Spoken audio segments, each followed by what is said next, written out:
नमस्कार दोस्तों, मैं हूं विभोर और आपका एक बार फिर से स्वागत करता हूं मेरे यूट्यूब चैनल पर जिसका नाम है लर्न लॉ विद विभोर। तो हम लोगों ने nature and extent of liability of indemnifier के बारे में बात करी थी पिछली वीडियो पर। हम लोग लॉ ऑफ कॉन्ट्रैक्ट 2 की एक सीरीज लेकर के चल रहे हैं जहां हम अभी कॉन्ट्रैक्ट ऑफ इंडेमनिटी को समझ रहे हैं। तो हमने समझा था कि कॉन्ट्रैक्ट ऑफ इंडेमनिटी होता क्या है। हम लोगों ने देखा था कि इंडेमनीफायर की लायबिलिटी का नेचर कैसा होता है और कहाँ तक वो एक्सटेंड होती है। आज हम बात करेंगे कि लायबिलिटी शुरू कब होती है, when does this liability commence, इसकी कमेंसमेंट कब से होती है और कैसे ये कमेंसमेंट काम करता है। आज हम इस चीज को समझेंगे। तो पहला क्वेश्चन है कि व्हेन डज लायबिलिटी अराइज। क्या लगता है आप लोगों को कि किसी इंडेमनीफायर की जो लायबिलिटी है वो कब आनी चाहिए? व्हेन डज लायबिलिटी अराइज, ये बहुत इंपॉर्टेंट क्वेश्चन है जिसका हमको आंसर देना है। हमारा जो टॉपिक है आज का वो यही है कि कब किसी इंडेमनीफायर की लायबिलिटी अराइज होती है। तो एक बहुत इंटरेस्टिंग इंग्लिश मैक्सिम हुआ करता था जो बोलता था कि you must be damnified before you get indemnified. इससे पहले कि आप क्लेम करो कि आपको इंडेमनिटी चाहिए, आप इंडेमनीफाइड होना चाहते हो, उससे पहले आपको डेमनीफाई होना पड़ेगा। इसको समझते हैं। मैं इसको लिखता हूं। मैक्सिम बोलता है you must be damnified. Indemnity हम पढ़ रहे हैं, you must be damnified before you can claim indemnity, या before you can claim to be, you can claim to be indemnified. इससे पहले आप इंडेमनीफाई होना चाहो, आपको ये प्रूफ करना पड़ेगा कि आप डेमनीफाई हुए हो। जब आपको कोई चोट लगेगी तभी उसका इलाज कराओगे। बेसिक मतलब कहने का ये है। अगर आपको चोट लगे ही ना तो आप इलाज कराओगे किस चीज का? Right. This is the very important question that we have to answer.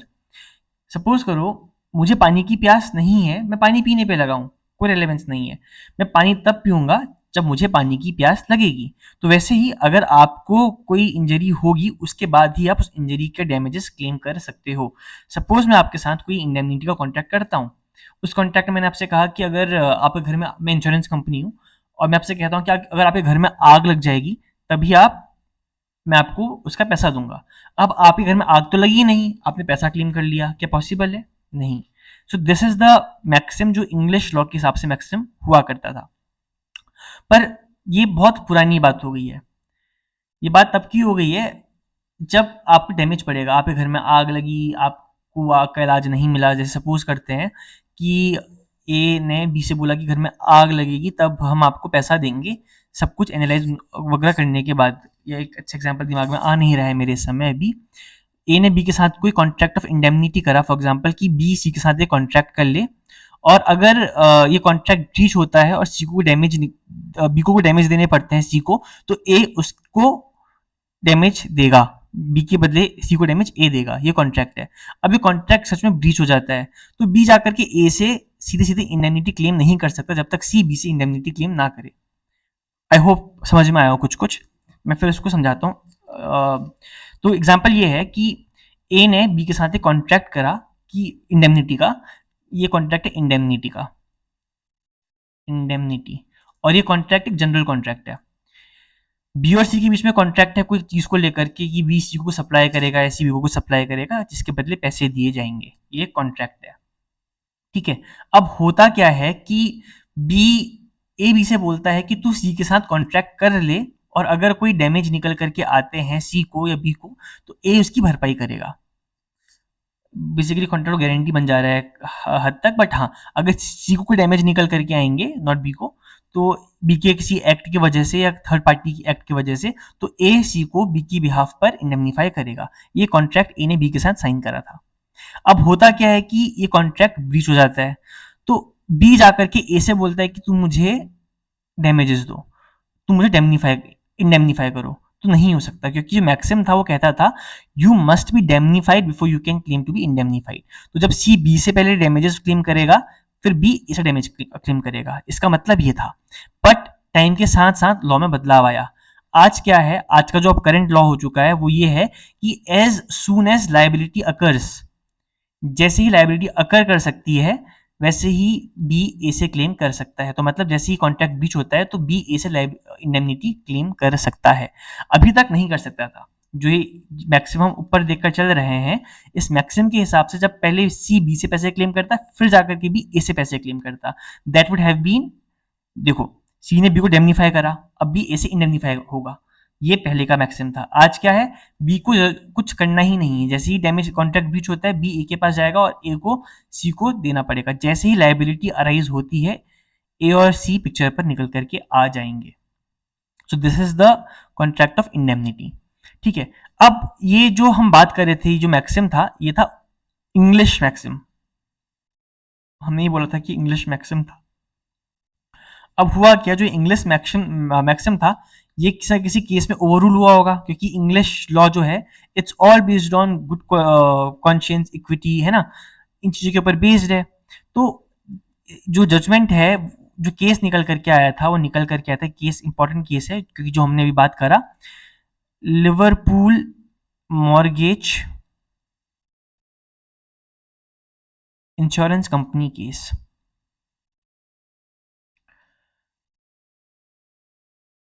इस केस के आने से पहले जो कंडीशन थी वो ये थी।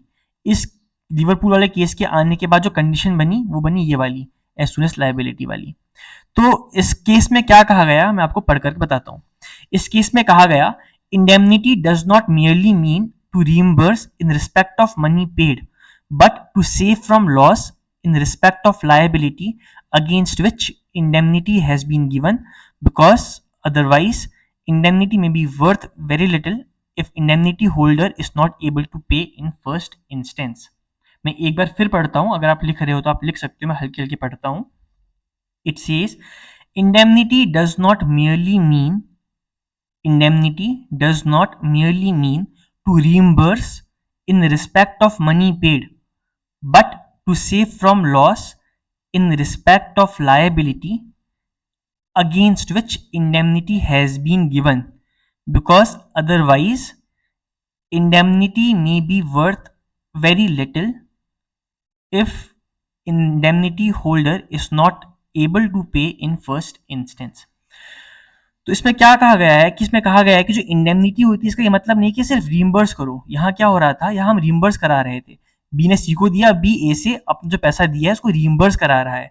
तो इस जजमेंट ने ये कहा कि इंडेमनिटी का मतलब ये नहीं है कि ए आकर के बी को रीइंबर्स करे इन respect of money paid, but indemnity का पर्पज है कि वो बी को बचाए किसी भी लॉस से जो इस कॉन्ट्रैक्ट के बेसिस में निकल करके आता है। अदरवाइज इंडेमनिटी किसी मतलब की रह ही नहीं जाएगी, अगर बी को किसी को पे करना पड़ जाए तो फायदा क्या।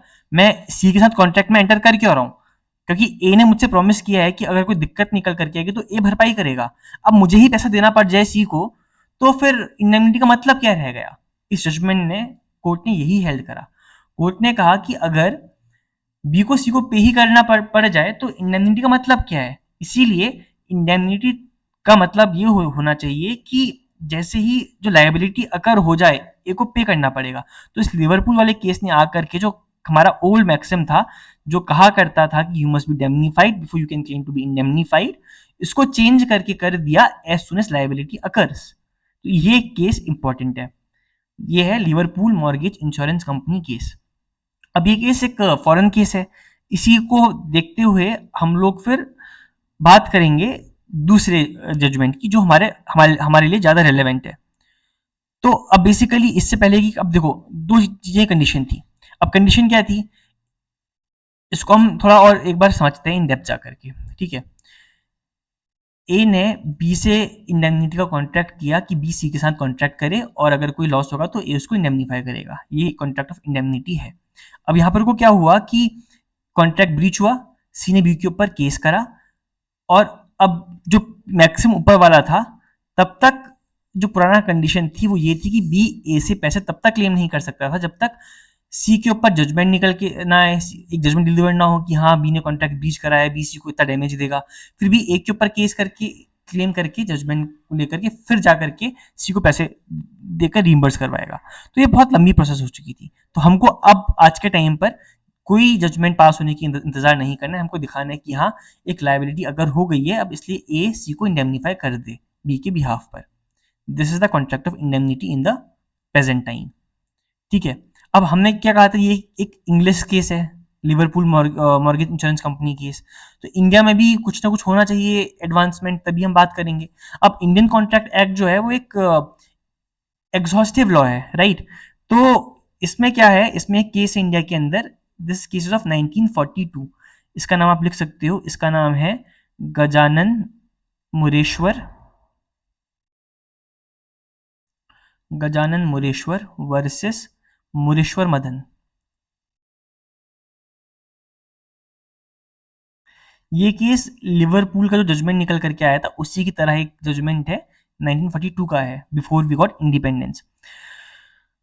तो इस केस में कहा गया कि if the indemnified has incurred a liability, if the indemnified has occurred a liability and the liability is absolute, he is entitled to call upon the indemnifier to save him from the liability and pay it off.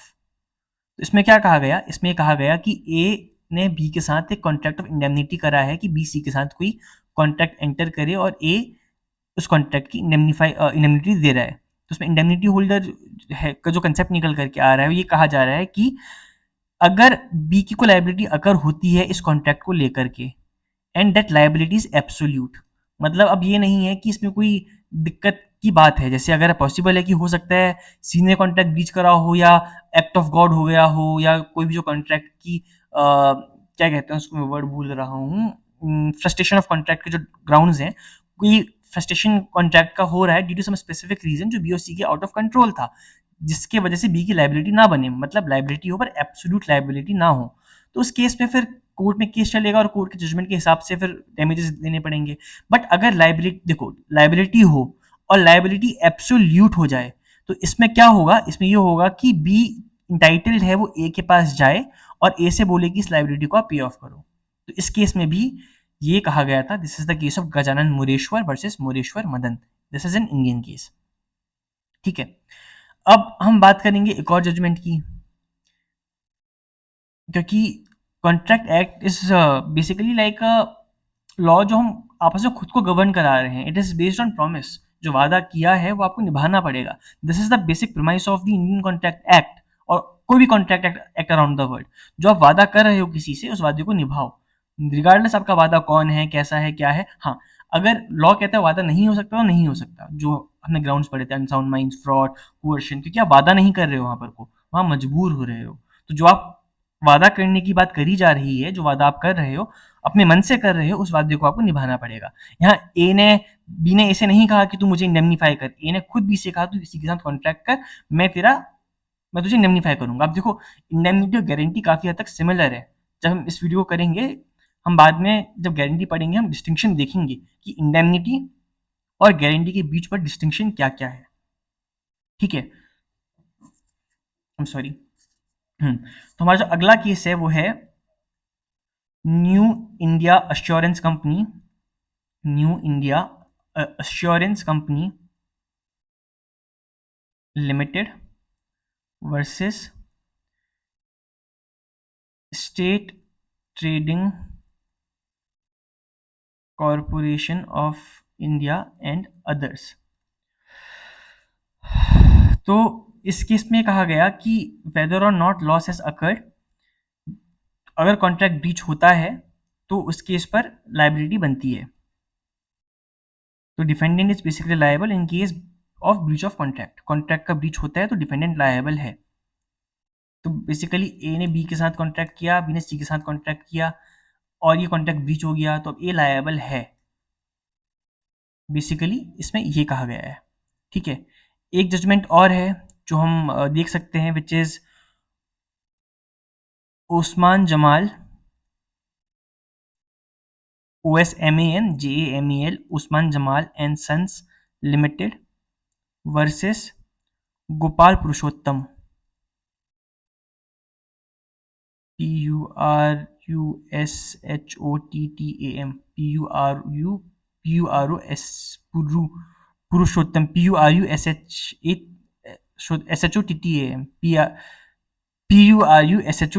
Purushottam, Usman Jamal and sons limited versus Gopal Purushottam. इस case में court ने ये held करा है indemnity is not necessarily given by repayment after payment, जो हम पहले बात कर रहे थे कि इंडेमनिटी का मतलब ये नहीं है, जनरली मतलब ये नहीं है कि पहले पेमेंट हो जाए उसका रीपेमेंट हो रहा हो. Indemnity is not necessarily given by repayment after payment. Indemnity requires that the party to be indemnified shall never be called for payment. मतलब जो हम पहले पढ़ते हुए आ रहे हैं, जो लिवरपूल का केस निकल करके आया, या हम लोगों ने जो उसके बाद गजानन मुरेश्वर का केस पढ़ा, या हम लोगों ने जो नी इंडिया अश्योरेंस का केस पढ़ा, इन सब केसेस में यही कहा गया है, जो इस केस में भी कहा जा रहा है, कि जो इंडेमनिटी है उसका मतलब ये नहीं है कि ए जब बी सी को पे कर दे और ए बी को फिर रीपे करे, ये मतलब नहीं है. इंडेमनिटी का मतलब है कि बी को पे करना ही ना पड़े, ए आकर के सी को डायरेक्टली पे कर दे. That is what indemnity basically means. इस केस पर ये कहा गया है. तो अब हम एक क्लास केस देखते हैं विच इज चांद बीबी वर्सेस संतोष कुमार पाल. संतोष कुमार पाल, SANTOSH, ठीक है. चांद बीबी वर्सेस संतोष कुमार पाल. तो इस केस में कहा गया है कि जो इंडेमनीफायर की लायबिलिटी होगी, it will arise when indemnified suffers a loss. अब ये जो हम पढ़ रहे हैं इसमें और जो ऊपर हमने पढ़ा उसमें हल्का सा डिस्टिंक्शन है. तो बाकी केसेस क्या कह रहे हैं कि जैसे ही लायबिलिटी अराइज होती है and that liability is absolute, आपको पे करना पड़ेगा, as held in Gajanan Moreshwar case. वैसे ही अगर कहा गया है कि जो इंडेमनीफाइड है उसको पे ही ना करना पड़े, इंडेमनीफायर आकर के इंडेमनीफाई कर दे, इंडेमनिटी का मतलब ये समझाया गया है. पर इस केस में ये कहा गया है कि लायबिलिटी तब अराइज होगी जब इंडेमनीफाइड को लॉस सफर तो हो. देखो दो चीजें हैं, एक है रिपेमेंट की बात करना कि ए पहले पहले बी सी को पे कर दे, फिर बी ए से रिपेमेंट क्लेम करे. एक तो ये है जो पहले की कंडीशन थी. अब कंडीशन ये हो गई है कि बी ने सी के साथ कांटेक्ट करा, कांटेक्ट बीच हो गया, बी को पे ही ना करना पड़े, ए आकर के सी को पे कर दे. पर ए सी को कब पे करेगा? ए सी को तब पे करेगा जब कोई लायबिलिटी निकल करके आएगी. इस केस के फैक्ट्स बेसिकली क्या थे कि जो डिफेंडेंट था, डिफेंडेंट के पापा ने एक कॉन्ट्रैक्ट करा था कि जो मॉर्गेज होगी, घर के ऊपर जो डेट निकल करके आएंगे, अगर उसके लिए रिस्पॉन्सिबल होंगे तो उसको इंडेमनीफाई कर देंगे प्लेंटिफ को. और का सौदा हो गया और उसने कहा कि आप इंडेमनीफाई करो. पर अभी तक कुछ दिक्कत निकल करके आ ही नहीं थी, अभी तक कुछ क्लेम हुआ ही नहीं था, कोई लॉस सफर हुआ ही नहीं था. तो बेसिकली इसको हम एबीसी से ही समझते हैं. ए ने, एक सेकेंड इसको मैं साइड करता हूँ क्योंकि यहाँ कहीं फोटो आ रही होगी मेरी और जो गायब ना कर दे. हाँ, तो ए ने बी के साथ कॉन्ट्रैक्ट किया इंडेमनीफाई का, बी ने सी के साथ सिंपल कॉन्ट्रैक्ट करा है. तो अभी हमने कंडीशन क्या देखी, जो ये केस कहता है वही केस, ये केस वो कहता है जो हमने भी बात करी, चांद बीबी वाला केस. चांद बीबी वाला केस ये कहता है कि अगर बी को कोई लॉस होगा तभी ए पे करेगा, जब बी को कोई लॉस होगा नहीं तो ए क्यों किसी को कुछ पे करेगा. कॉन्ट्रैक्ट का ब्रीच समझ में आता है, ठीक है, पर अगर कोई बी को लॉस ही नहीं हो रहा है तो एक किस चीज का पे करेगा. Like for example A B C ने, बी और सी ने कॉन्ट्रैक्ट करा था खाने को लेकर, किसी के घर में सी की बेटी की शादी थी. बी एक क्या कहते हैं उन लोगों को जो खाना बांटते हैं, और केटरर, बी एक केटरिंग का केटरर है, केटरिंग का काम करता है. तो वो केटरिंग का काम करते करते हुआ क्या कि जो सी है, सी ने बी को कॉन्ट्रैक्ट दिया, और सी ने डी को भी कॉन्ट्रैक्ट दिया फॉर एग्जाम्पल. तो डी का खाना अच्छा, बी का खाना अच्छा, सी को पता है, पर सी ने कहा दोनों मिलकर काम करेंगे, अच्छे से काम हो जाएगा. अब शादी थी लेट अस से 5 फरवरी को, जो आज की डेट है, आज फरवरी है ना, हाँ, तो 5 फरवरी को की शादी थी. तो हुआ क्या कि डी तो पहुंच गया, डी ने केटरिंग का काम करा, खाना पकाया, खाना लगाया, पर बी वहां उस दिन गया ही नहीं. सी को लॉस हुआ बी के ना आने से, बट डी का जो काम था उसे कोई दिक्कत नहीं पड़ी क्योंकि सी ने 2 केटर हायर करे थे. उसने सोचा था कि दोनों मिलकर काम करेंगे, आधा आधा पैसा दे दूंगी, पर सी ने सब पैसा डी को ही दे दिया, बी को कुछ दिया ही नहीं. तो इस केस में बी को लॉस तो हुआ नहीं. तो अब ए आकर क्या क्लेम करेगा, ए आकर क्या करेगा. एक जनरल एग्जांपल देकर समझाया, वो केस प्रॉपर्टी के मॉर्गेज के ऊपर है, बट इस एग्जांपल से आप समझ सकते हो कि जब बी को लॉस हुआ ही नहीं, इंडेमनीफाइड जो है उसको कोई लॉस डैमेज हुआ ही नहीं, तो इंडेमनीफायर आकर क्या इंडेमनीफाई करेगा. तो वापस जो प्रिंसिपल हमने शुरू में पढ़ा था which said you must be indemnified to claim indemnity, you must be indemnified before you can claim to be indemnified. ये भी होना इंपॉर्टेंट है. एज सच अगर आप डेमनीफाइड होगे ही नहीं तो आप किस चीज की इंडेमनिटी क्लेम करोगे? हाँ, अगर आप इंडेमनीफाई हो रहे हो, रिपेमेंट में अगर बात करें तो लायबिलिटी अराइज होती है, आपको पे करना पड़ेगा। देखो बी की लायबिलिटी है, अगर सी बी के ऊपर केस कर देती कि तू खाना देने नहीं आया, तो उस केस पर अब ए की लायबिलिटी बन जाती। पहले तो बी को सी को पे करना पड़ता, फिर लायबिलिटी बनती। बट अब यहाँ पर को क्या हुआ कि नया जो हम पढ़ रहे हैं, जैसे लायबिलिटी अकर हो जाती है तो ए की रिस्पॉन्सिबिलिटी निकल के आ जाती। सी अगर बी के ऊपर केस फाइल कर देती थी तो ए की लायबिलिटी निकल करके आ जाती। बट सी ने ना केस फाइल किया ना कुछ करा, छोड़ दिया, तो फिर ए की कोई लायबिलिटी निकल करके नहीं आएगी। तो डेमनीफाई होना इज वेरी वेरी इंपॉर्टेंट। ठीक है, तो आई होप आपको समझ में आया होगा कि कब किस टाइम पर किसी इंडेमनीफायर की लायबिलिटी कमेंस होती है। आई होप आपको वीडियो समझ में अच्छे से आ गई हो। अगर आपको कोई डाउट हो, क्वेश्चंस हो, तो आप कमेंट में पूछ सकते हो। I will try to answer them as soon as possible. और अगली वीडियो पर हम बात करेंगे about the rights and duties of indemnifier. ठीक है, हम समझेंगे कि एक इंडेमनीफायर के राइट्स एंड ड्यूटीज क्या क्या होती है। हम लोगों ने नेचर देखा, एक्सटेंट देखा, हम लोगों ने कमेंसमेंट देखा। अब एक बार देखते हैं कि एक इंडेमनीफायर के राइट्स एंड ड्यूटीज क्या क्या हो सकती है, क्या क्या होती हैं। तो आई होप आपको वीडियो पसंद आई हो। चैनल को लाइक कर देना, सब्सक्राइब कर देना, और जो जो होता है कर देना। हम जल्द मिलेंगे अगली वीडियो के साथ। Thank you so much for watching this video. Let me close it up, stop recording.